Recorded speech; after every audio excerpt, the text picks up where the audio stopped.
Today we are going to read a poem on Shakespeare written in 1630 by John Milton.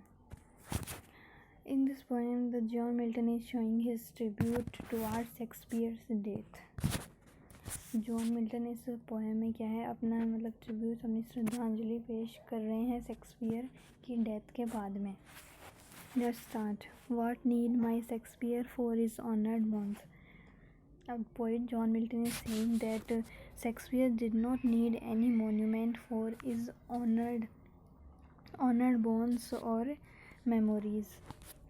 इसमें Shakespeare, John Milton बोल रहे हैं कि Shakespeare की honoured bone, जो उसके मृतक अवशेष हैं, उनको किसी मोन्यूमेंट की आवश्यकता नहीं है. The labour of an age in piled stones. Shakespeare एक इंग्लिश लिटरेचर की एज में एक महान पोइट रहे हैं. In piled stone.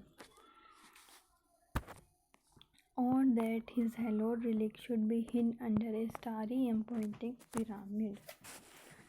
अब जो पोइट है जॉन मिल्टन, वो कह रहे हैं कि उनके जो भी है ना, मृतक जो भी अवशेष हैं उनके, उन सबको स्टारी एंड पॉइंटिंग पिरामिड के नीचे है ना छुपा देना चाहिए.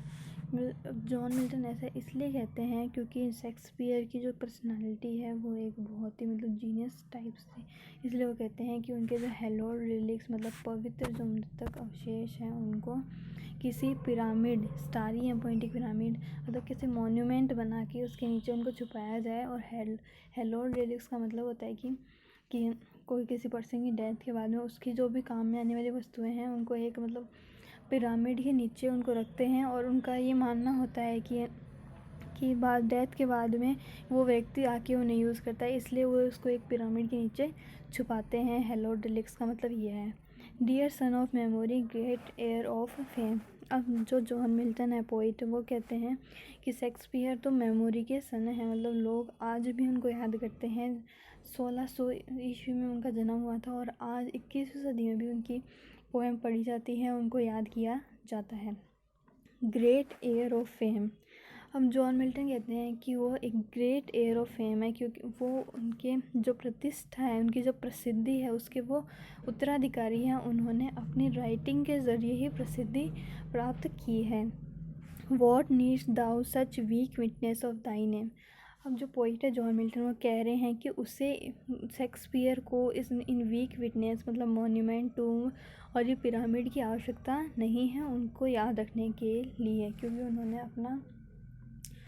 उन्होंने अपना मॉन्यूमेंट खुद अपनी राइटिंग्स के ज़रिए बनाया है रीडर्स के हार्ट में. Thou in our wonder and astonishment has built thyself a lifelong monument.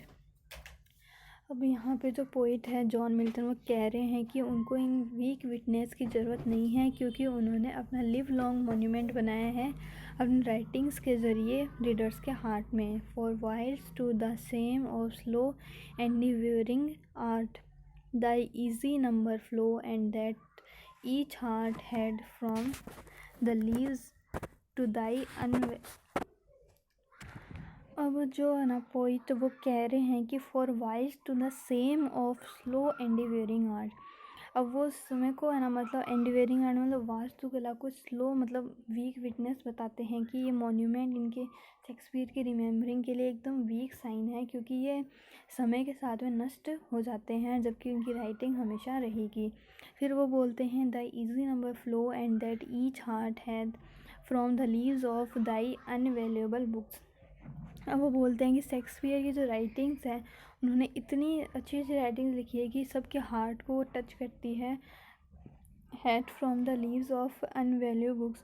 और उनकी जो बुक के जो पेजेस हैं, उन्होंने जो लिखा है, उनकी अभी तक किसी से भी वैल्यू नहीं हो पाई. अनवैल्यूएबल है, कि उनका कोई मूल्य नहीं है. Those Delphic lines with deep inspiration took then thou our fancy of its self-bearing.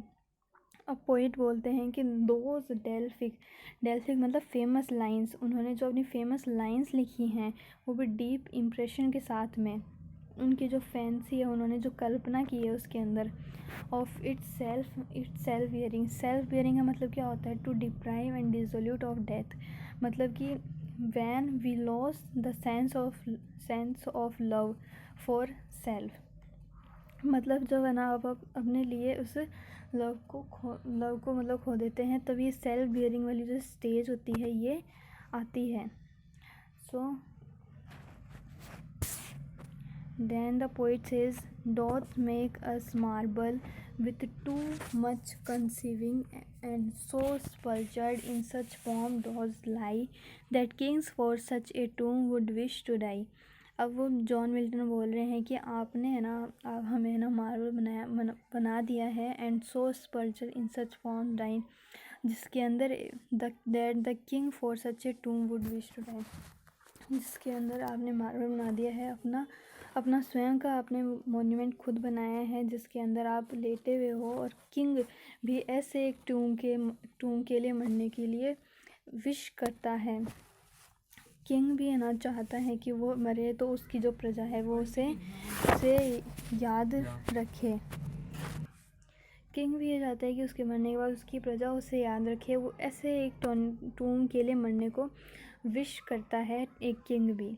तो जॉन मिल्टन ने यहाँ पे अपना ट्रिब्यूट शो किया है विलियम शेक्सपियर के प्रति, जो कि एक ग्रेटेस्ट पॉइंट है इंग्लिश लिटरेचर के। और in this poem John Milton says that Shakespeare does not need any monument for his remembrance, because he had made a live-long monument by his writings and writing that touch the reader's heart। अब यहाँ पे देखा है, notice the spelling of Shakespeare and the word easy convincing. अब इसके अंदर ये है कि जॉन मिल्टन ने जो अपनी पोएम का जो ये लिखा है, इसके अंदर आपको नोटिस करनी है स्पेलिंग्स। पहली तो शेक्सपियर की, तो यहाँ पे शेक्सपियर की स्पेलिंग रॉन्ग है, यहाँ पे ई लगाना वो भूल गए हैं शेक्सपियर की। और फिर इन्होंने कहा है कि आप इजी की स्पेलिंग नोटिस कीजिए, तो इजी की स्पेलिंग ये नहीं होती है। Okay, so we can say this poem as a tribute.